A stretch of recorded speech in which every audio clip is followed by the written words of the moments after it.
to feel the power. That's Colin Crandall, myself, Adam Roorda over here, your amazing co-host here. Colin Crandall, the host, the man of the hour. And before we get at it, I want to go ahead and say thank you, everybody. Go ahead and head on over to our social media. It's at MMA Power Hour. And if you're on our social media watching us right now, hit up the Hannibal TV over on YouTube and Facebook. We should be on both right now. Looks like may not be going through to either way. Go to the opposite side, check it out. Also, make sure to check out Lith Token. Look for this logo and icon. It's LITHTOKEN.io. Head on over to the website, check it out. Absolutely, just like Lith Token, Dr. Adam Roorda and I both could be considered an icon, I would guess, at this point, right, Adam? Or is it just in our own mind? Just you. Well, thank you. Well, I appreciate it. It's probably me in my own mind. You're the real, one of us is a real icon. But anyway, Lith Token, you got to check it out, you guys. It is amazing. And if you're swimming in the metaverse, and if you're talking about NFTs and all other crazy shit like that, which I have no idea about, Adam will help you, direct you to the right place. I'll try myself. We're all full of shit in this space. We try our best, though. That is exactly correct, I think. Anyway, so we are very happy to be here with you guys again. Hannibal TV, think of Hannibal Lecter from Silence of the Lambs, Hannibal the Cannibal, the Hannibal TV, largest combat sports based podcast out of Canada, I believe, with about 320,000 subscribers. And Hannibal himself is awesome, a Canadian national wrestling champion, and I think Olympic qualifier. The guy's a killer and a pro wrestler, and now one of the great commentators in the world of pro wrestling and also involving combat sports. So big love to you, Hannibal, in case you are watching live yourself.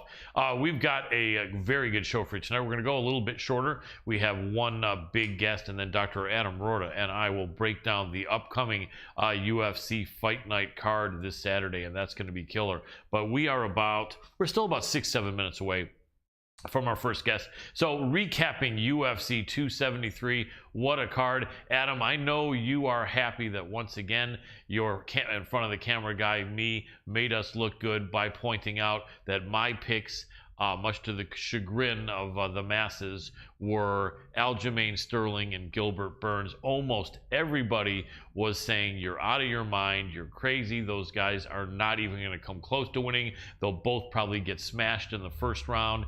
And when all was said and done and the dust cleared, Aljamain Sterling won by a split decision. Gilbert Burns lost, but by a split decision, and many people out there, including me, felt that he won that fight. So although, to be fair, I think both fights should have gone the other direction. And a lot of people are saying that. A lot of people are saying they felt that Yan definitely beat Sterling and that Burns beat Khamzat. And you know, probably even more people are trying to say that Khamzat deservedly got the decision, but Aljamain didn't. But either way, they were both razor close fights. They could have gone either way. And the guys that I picked were both 4-1 underdogs. So not trying to honk my own horn here, but I just, you know, this old dog knows, like, you know, the old rock song from Leonard Skinner. I'm just a simple kind of man, but MMA fighting and combat sports is something I love and understand probably more than most, if not everybody else out there. Dear record labels do not block us just because we mentioned Leonard Skinner. No, exactly. Just a lot of love to that great song, Simple Kind of Man. But anyway, there's other great commentators. I may not be the greatest. I may be full of shit. I'm not trying to be the Muhammad Ali of podcasters here. But anyway, I knew that you are, though. Well, I may be. I could be. You never know. I'll take that. If Muhammad will agree with that up in heaven, he said, Colin, you can be that. So I guess I may be that Muhammad Ali of MMA sports commentators, sportscasters, whatever the hell we're talking about. But yeah, I knew that those guys shouldn't have been 4-1 dogs. And you notice I talked about that with several guests we had on our show, and they agreed with me as well. Those guys were overlooked. People got to stop buying into all the damn hype sometimes, and dismissing guys that are proven commodities. But anyway, that is what it is. Yeah, buy into the utility. Yeah, exactly. Don't what do they say? Don't always embrace the hype, you know what I mean? Although sometimes it is legit. Other fights that were interesting, they had their couple, the longtime romantic partners, Tisha Torres and Raquel Pennington, both fought on the same card. Raquel did grind out a win where it was not, there was no doubt that she did beat Aspen Ladd. Tisha Torres did get ripped off the decision. Myself and virtually every other MMA media person does agree with that she did beat Mackenzie Dern, and they gave the victory to Dern, which is it's just a shame.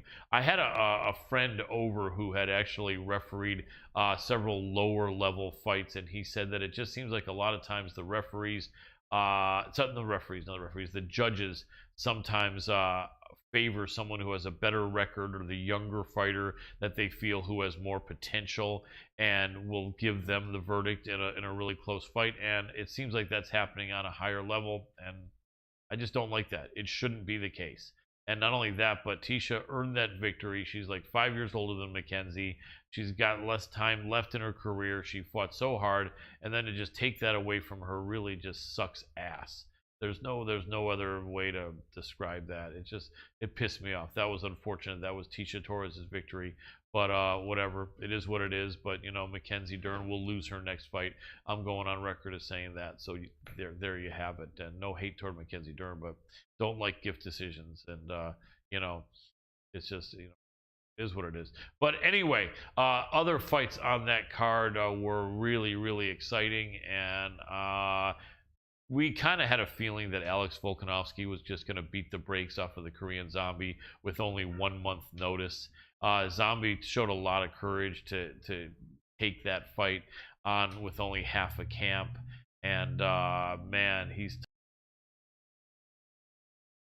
when they did, a lot of people feel they should have stopped that a little bit sooner. But, you know, Zombie is just a double tough guy. But, man, Alexander Volkanovski is a killer. A guy who used to play rugby at 220 pounds, I think. And now he's a 145-pound UFC champion. Super strong guy. Really fast and explosive. Even though he was raised in Australia, he's almost like a D1 wrestler. He knows his jiu-jitsu. He's got fellow Aussie Craig Jones, the leg lock expert and one of the best jiu-jitsu competitors in the world, in his corner, as well as a lot of other people. I've often said, as Adam knows, that the featherweight division is my pick for the most stacked division in the UFC, with people like former champions. It's hard to disagree with that. Yeah, you really can't, because you got Alex Volkanovski, Max Holloway, the former champion. You got Josh Emmett, our friend, who's a killer, who's just waiting for his chance. You got Zabit Magomed Sharapov, Calvin Kattar. You got Yair Rodriguez, you know, Bryce Mitchell, and, you know, Giga Chikadze, Barbosa. Just so many absolute killers at 145, and so hopefully they will be available and ready to fight. Otherwise, the Aussie has said he would not mind going up to lightweight and seeing how he fares there. He'd be giving away a lot of height there. Maybe not a lot of physical size and weight, but he would be. I mean, he's already kind of a shorter featherweight at 5'6.5", but at lightweight he would definitely be a little bit short, although probably a little bit undersized. But then once again, having fought at 212, who knows how heavy he walks around. A lot of people say like 170. I don't know. But anyway, other fights on that card, Adam, I know the fight that we were excited about fell off. Jairzinho Rozenstruik, the man from Suriname, against Tybura, fell off. The 45-year-old from Russia, Alexei Olenek, again catching his opponent, Jared Vanderall, who's a tough guy, 15-year age difference, I think, ended up catching him not with his Ezekiel choke, but with a scarf hold choke, or a scarf choke. That was very impressive. The man just keeps coming up with these chokes that you don't see that often in MMA, but that's one of the good things that I think Adam will agree with. You pull that stuff out that people don't see a lot, they're probably not that prepared for it, are they? No, not at all. Well, and that's the key. And that's why when you see these wrestlers come out all of a sudden with any kind of jiu-jitsu move, or I love the bulldog choke as one of the big surprises when somebody actually figures that out as a wrestler. Yep. You know, that is one of the ones you expect, but at the same time, not as often as others though. The bulldog choke is not seen as often as others. You know, I remember seeing Ben Askren used that on Robbie Lawler, and then also Raquel Pennington, who we had just mentioned, used that in a fight, I think against Ashley Evans Smith or someone. I'm not sure. Anyway, I think we are ready for our first guest. If you want to get we that. can give him a whirl here. He's not online, or maybe he is. I would think and hope he is. I did did the same way. Let's see if we can hear that music. Then we'll do our patented Skype dance. The Skype dance. Thank you. I hate my tiny basement. Well, I don't know but where that sounds. with Realtor.com's draw. Hey, that was a free ad for Realtor.com. Yeah. Right Ignore that, everybody. Unless they want to start paying us, in which case Realtor.com. Yeah. Hey, you owe us some money, Realtor.com. Yep. We'll send you a bill.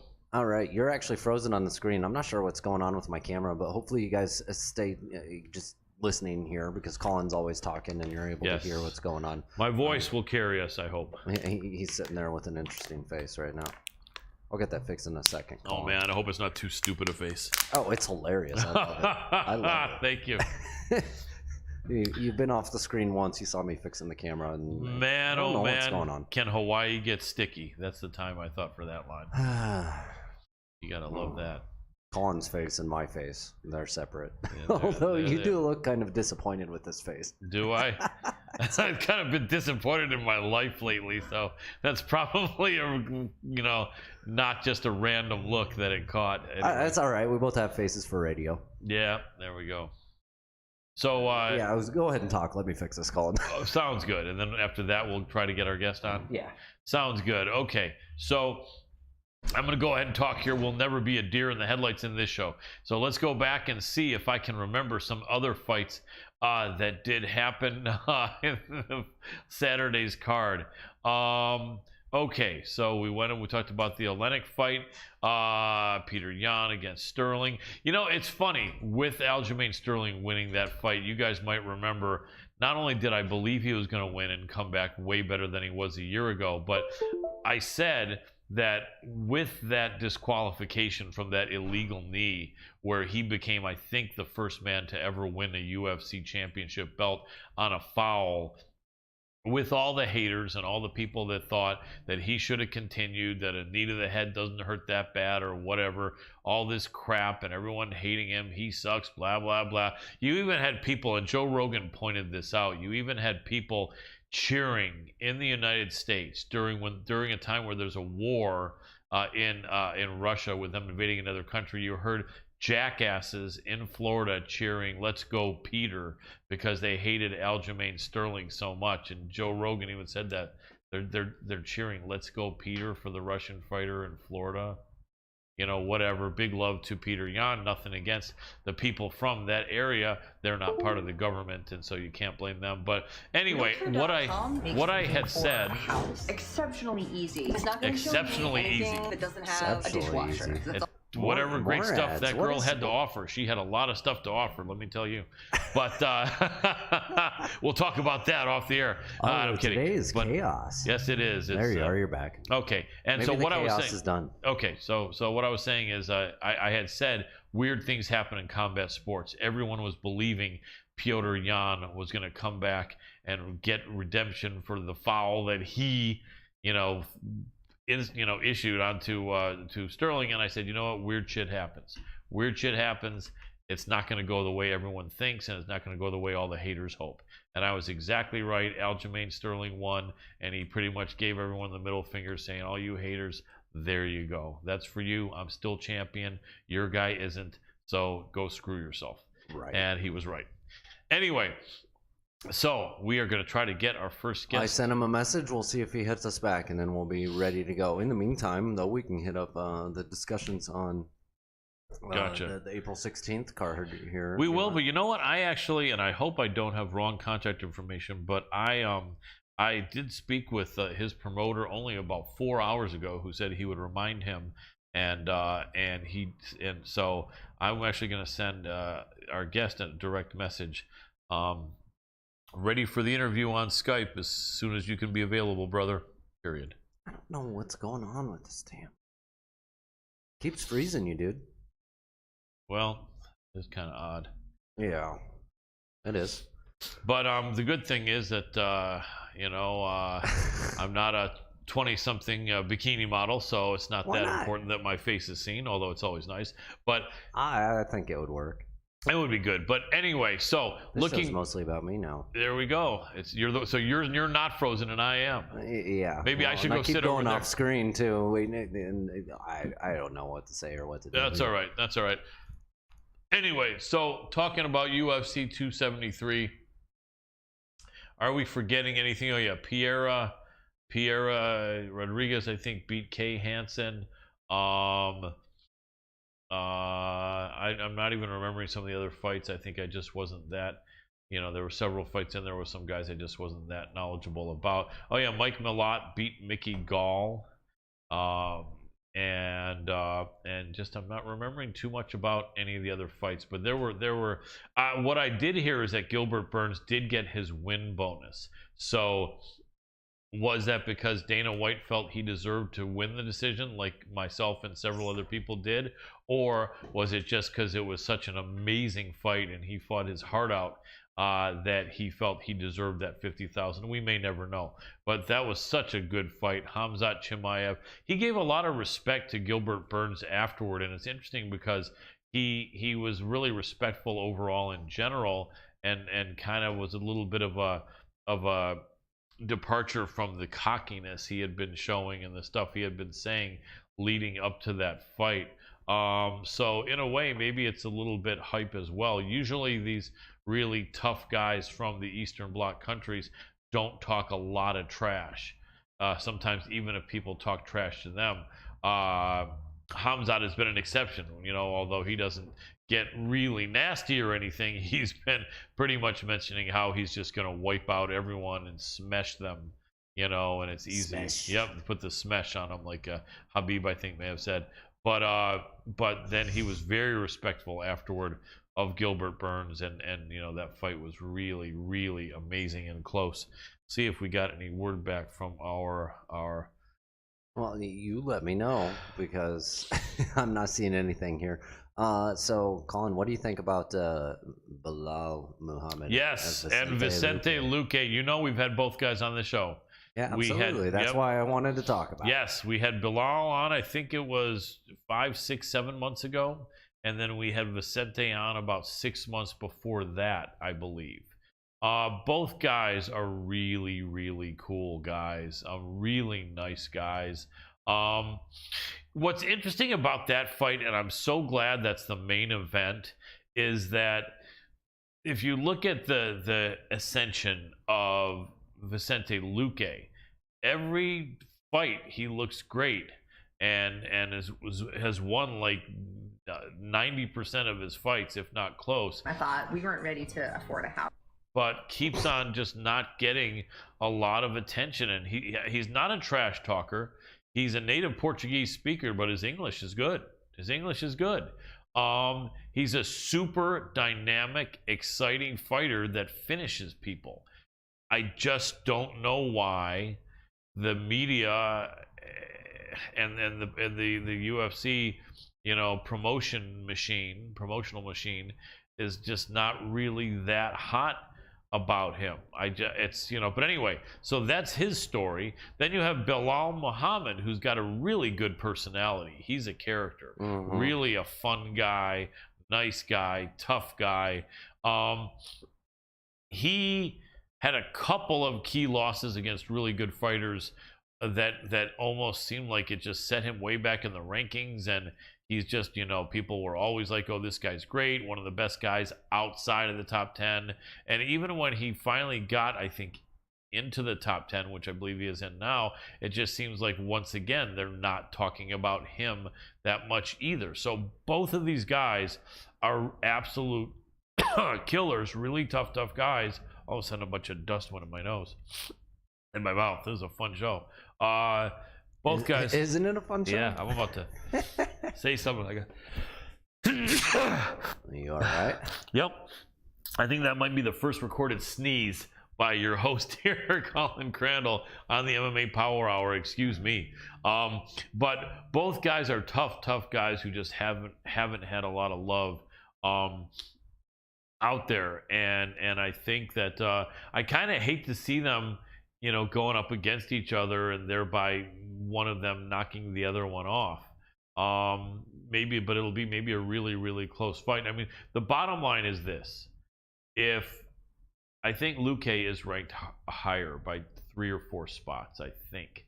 So if Luque wins, then really his management has got the right to start demanding that he be considered like up next or the fight after that for Kamaru Usman. He really, and then on the flip side, Bilal is really close to that as well. So I mean, I think his side can start talking like that as well. I mean, I will say this: the winner of this fight, not for sure will be, but really should be fighting for a title in the next 1 year. By springtime 2023, whoever won this fight should be having a title shot no later than a year from now. And the only question is, will they want to maybe wait for the title? It's so tough, Adam, because you got Colby Covington, who's had 2 close fights with Usman, but lost both. But because of that, they're probably not looking at him to be next. In fact, I'm sure they're not. You got Leon Edwards, who really should be next. And I think they are about to have that signed. Maybe it is, but it really should be Leon next. But, now you have Hamzat in the picture, even though, again, I felt Gilbert Burns beat him, but they gave the split decision to Hamzat, so he's in the picture. And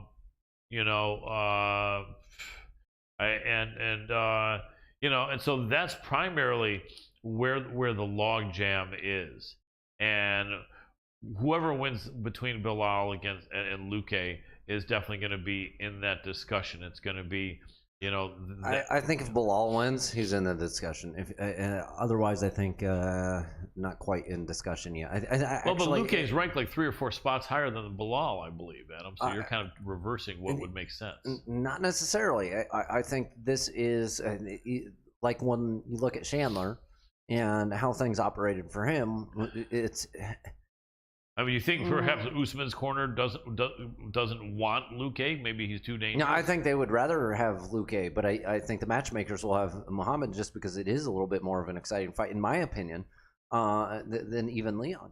So it depends on who you're talking to, but I really feel that way. I mean, Bilal is a creative dude. He's a cool dude. He's colorful. He's a good promoter. You could be right. I mean, I kind of think I had just said kind of almost the opposite. If Luque wins, they really got to be like considered. I know that's what he said, but I don't agree. Your things are okay. Yeah. Well, we'll see. I mean, the bottom line is going to be really good, but now breaking it down to who can win that fight. Should we try once more? See if our guest can maybe pick up. I mean, well, it's showing this, and it's going to do the same thing. We'll see if it starts ringing. I doubt it will, Colin. I doubt it will. And now you're frozen. That is so weird. I don't know why you keep freezing. But yeah, no, they're not online. Wow. Well, let's do our thing for the next little bit. It's okay. Do you have access to that email? I don't have it on my phone. I do not. Okay. I do not. So not from. Well, actually, let me check here. Could you check and see? Because if so, could you send Sammy a message saying that we're still waiting for his client here? Who is I can, Colin. Could you? Yeah, you let him know. I mean, his client's 15 minutes late now. For the interview. I see that. Can you let him know, and I'll talk while you're doing that? I can do what I can. Excellent. I've got to also fix the camera. That's true. Anyway, ladies and gentlemen, so you want to? they need to show up, man. Yeah. They need to show up. That's that's where I'm at. Yeah, I know my buddy Mark, who's a longtime friend of mine, who's a big fan of our show, always wants me to, not get too mad or anything. And he's right. I mean, but it's unfortunate. I mean, it's we prepare in advance. We have someone's management company remind them several hours earlier, and so. The guest knows that there's a commitment here for well over a week with reminders to be on our show, and then it's just kind of a drag. And it doesn't just happen to us, and it doesn't happen to us a lot. Most people are pretty consistent, and but it's just it is frustrating. I don't know. I mean, one of the things you guys watching probably know is that, the bigger show you have, the probably more likely people will show up. Although, like I was just mentioning, sometimes in the biggest shows, people don't make it. Sometimes on Joe Rogan's show, Ariel Helwani's show, ESPN even, so, sometimes it really doesn't matter. But, it's tough because, we take it really seriously. You guys may know that we're going on Tuesday nights, period. Right. MMA Power Hour is Tuesday nights. We're not like a lot of podcasters just doing an interview whenever, going live whenever. So they let people know, why don't we go live Tuesday? No, you can't make it. We'll go live at midnight or 2. You can't make it then? We'll go live at 7 in the morning on Wednesday. You can't show up and make that? We'll go live at 2. It's set with a set time. It's live. Our guests know it's live. And if you no-show on your scheduled appearance on our show, you're essentially fucking us over. So there's that. Yeah. But all respect to this fighter. We've had him on before and did a great interview, and I was really looking forward to the same thing here. I mean, at the end of the night, I'm going to be quite frank with you. This is the cursed episode, I think. Yeah, this episode has gone really weird. with all so those of you tuning in, we do apologize. Thank God we're not all over the place in a real formal format right now. We apologize to you, Hannibal, directly, and all of you tuning in. But hit up at MMA Power Hour. We're still going to talk. It's not the coolest looking right now. I mean, we have cool graphics and everything, but straight up apologies. This is not the norm anymore. We did have this first couple episodes. But yep. We're gonna something so much better. Now now my camera's freezing. Nobody, the guest's not showing up. It's a weird episode. Well, this is almost becoming like the MMA Power Hour audio podcast, kind of for the most part, isn't it? Well, Adam, can you bring up? It is they're showing me Colin 10. Ooh, he's not available till 7. Really? Mm-hmm. But his call time was 6:10. Yeah, it's saying he had to move his training 8 to 10. Is there a later or earlier slot to talk to him? Okay, well, at least so. I mean, did we get an apology? Hopefully, that was earlier this morning. You replied to him this afternoon. Yeah, it was at 6:43 a.m. Sammy sent a message saying that. No, I didn't. No, there wasn't anything like he. Yep. The only message I got was saying that he'll remind him. There is an email right there. I see it. Oh, but you see that it was replied to. Yep. But yeah, maybe you missed it. I did not see it. I didn't see anything like that. You're frozen. This is the cursed episode, Colin. Yeah, it really is. Well, what do you want me to pull up? Odds or? Yeah. Let's pull up the odds. So, okay, so I'll let him know. I mean, I guess we'll just do that. And then you want to go like maybe 15 minutes? No. I gotta wrap up, man. Yeah, we can't do it then. Yeah. Unfortunately, that's just. Yeah, I didn't see. That's a real bummer. Yeah, I didn't see anything, and not only that, someone can't do that. You can't change. We're live. You can't be set at 6:10 and then say you're available at 7. Right. You can't do that. I didn't see anything like that. I would have absolutely not agreed to that. In fact, if you look at my response, the only thing I saw him say was, "I'll remind him." Right here. No, it's right there. Let me see. Sorry. Is that saying in training until... how's it going, guys? Drop us comments. Well, it's training until 8:10 Eastern, but that's 5:10 Pacific. Uh-huh. 5 to 7 Pacific. Yeah. Yeah, I didn't see that. Well, either way, though, you still can't do it. You can't. No. And the management there knows we're a live show. You can't be 50 minutes, nearly an hour late. You can't do it. It's a bummer, man. It's a bummer. It's time we still hope to have you on, but I hope the communication is a little better next time it does happen. So we'll get something figured out in the future. You want to let him know that doesn't work? We can't do an interview an hour later than someone's scheduled. I'll let you reply here after the show. Okay. This is fun. Drama for all of you out there, and Colin's frozen. Yeah, it is. Okay, well, let's pull up those fight odds, and we'll go for like 10 minutes and get the hell out of here. Yeah, sounds good. Tonight's one of those nights. What the heck, man? This is a cursed episode, but let's Yep. keep it up and let people see it because it's fun having frozen Colin. Oh yeah, I gotta love that. I'm sure it looks really good. Probably looks better when I'm frozen than seeing me on camera. Oh, you have such a grimace on your face right now. Do I?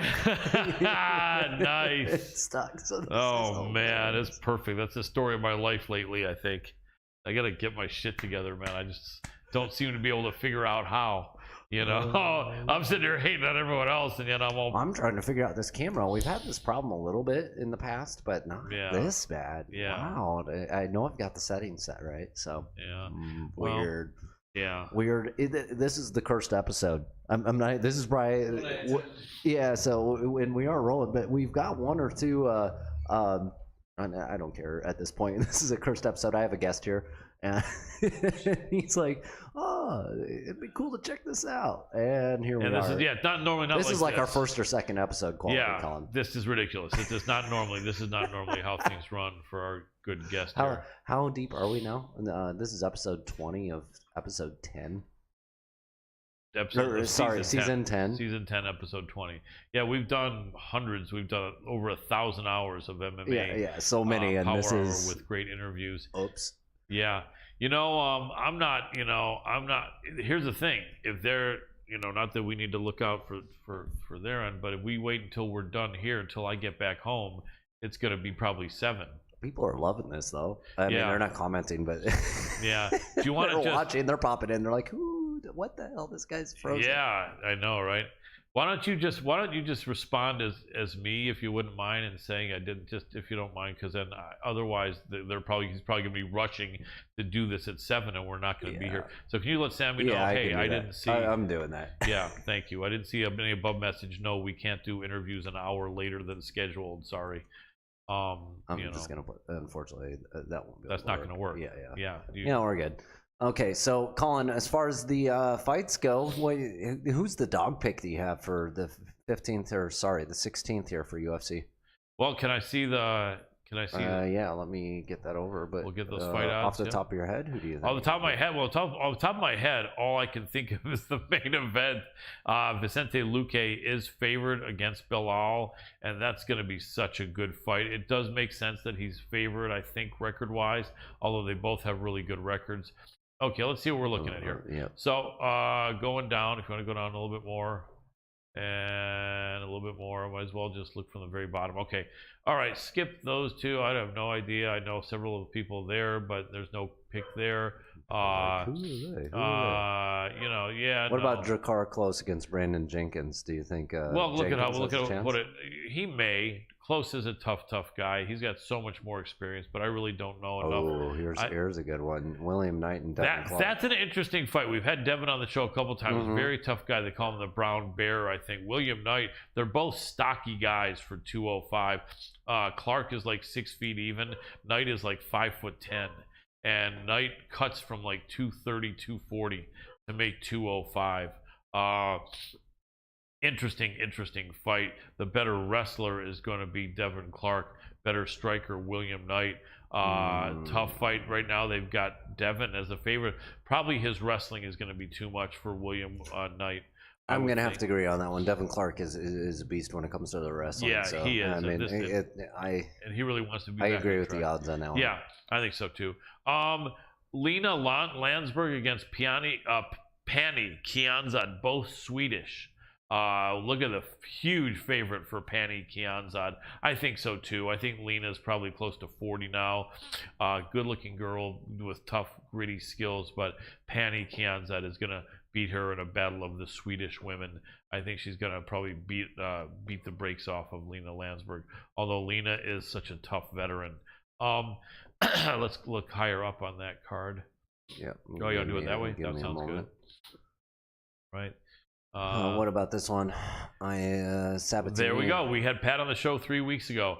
Pat all the way. TJ Laramie is a tough newcomer, but they're throwing him to the dogs here. They are now. You're not going to make a lot of money betting on Pat here, but put him as one of your parlay pieces. and you're going to cash for sure. Wow, he's almost a 5-1 favorite. Pat Sabatini for sure there. The next fight, look at all these huge favorites on this card. This is a weird card. They're hoping for some dogs. They are, but I don't think a lot of them are going to come through. Mayra Bueno Silva probably beats Yanan Wu fairly easily. This is almost looking like a boxing card. Yeah, it kind of is. These huge crush fights, as they call it in wrestling.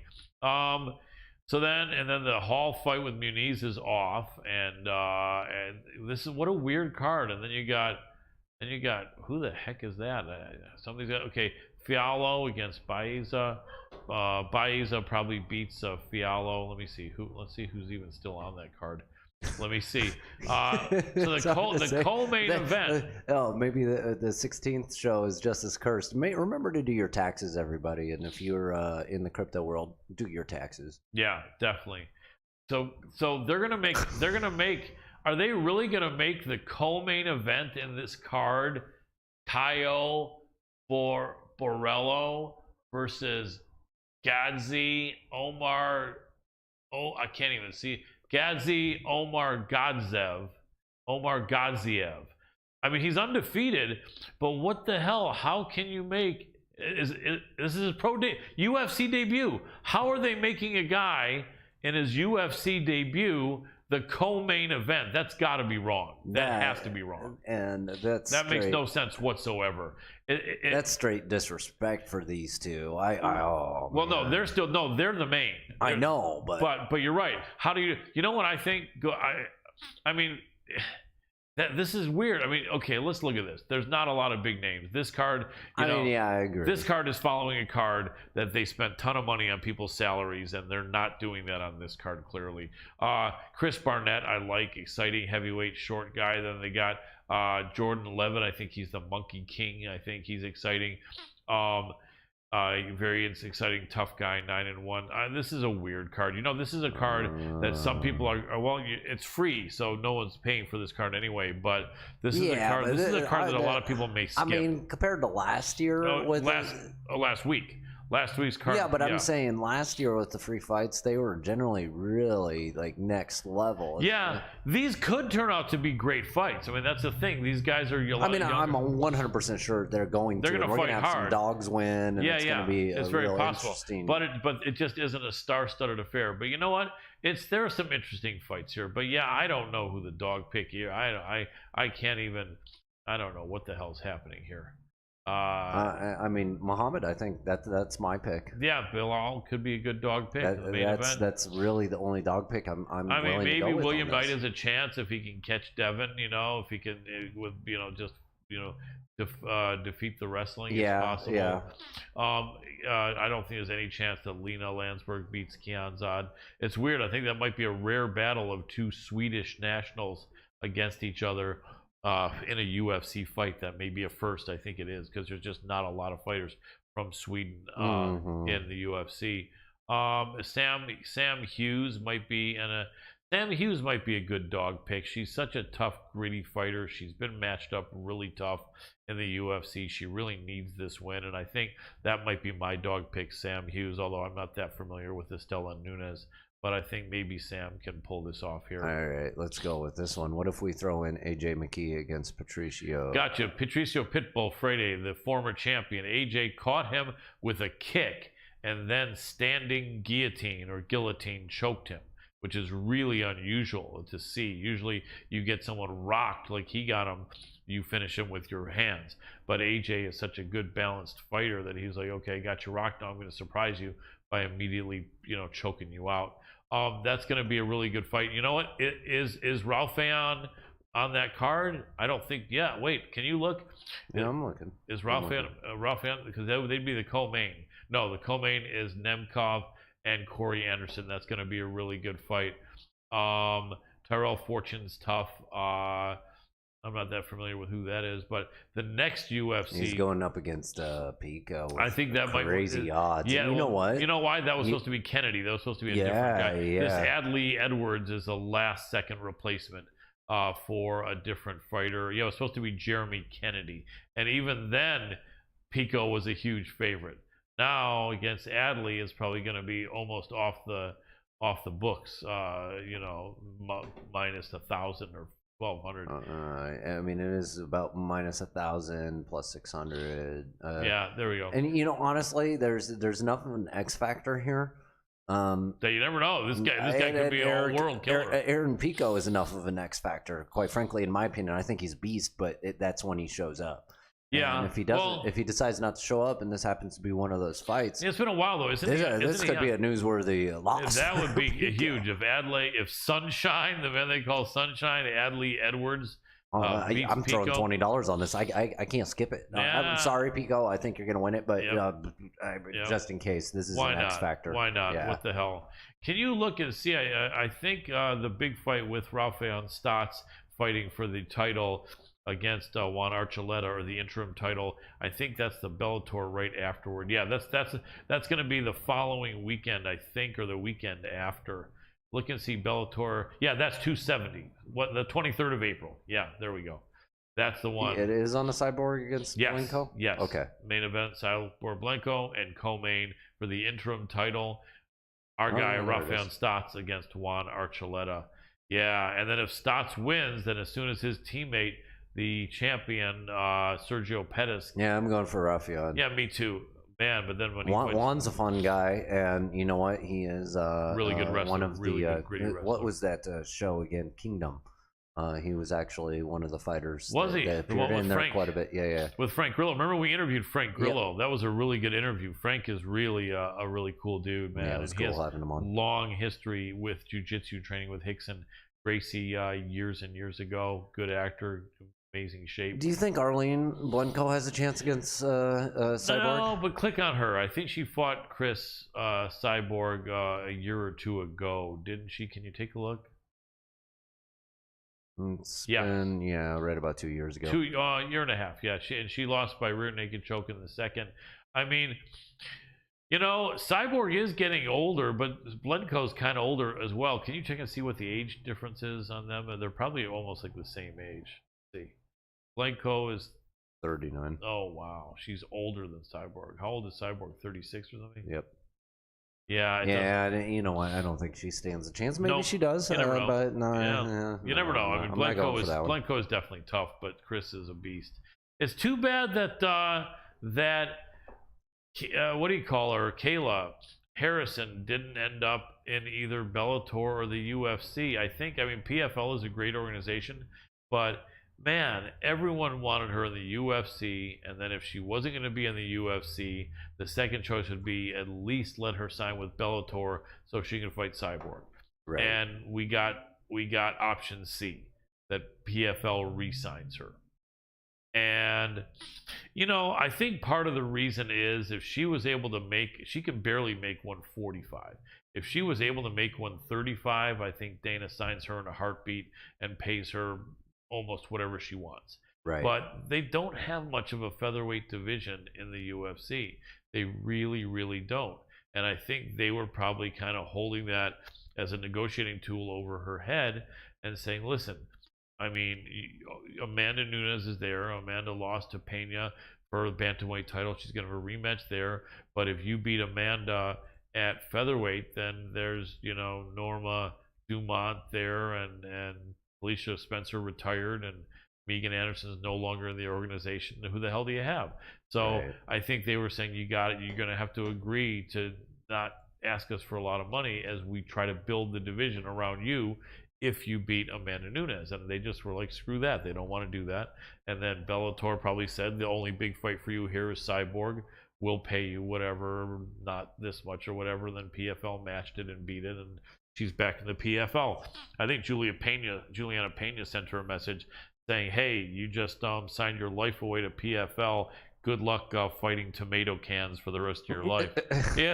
All right. Which sucks, which is too bad because they're tough fighters. They got some big, strong girls at 155.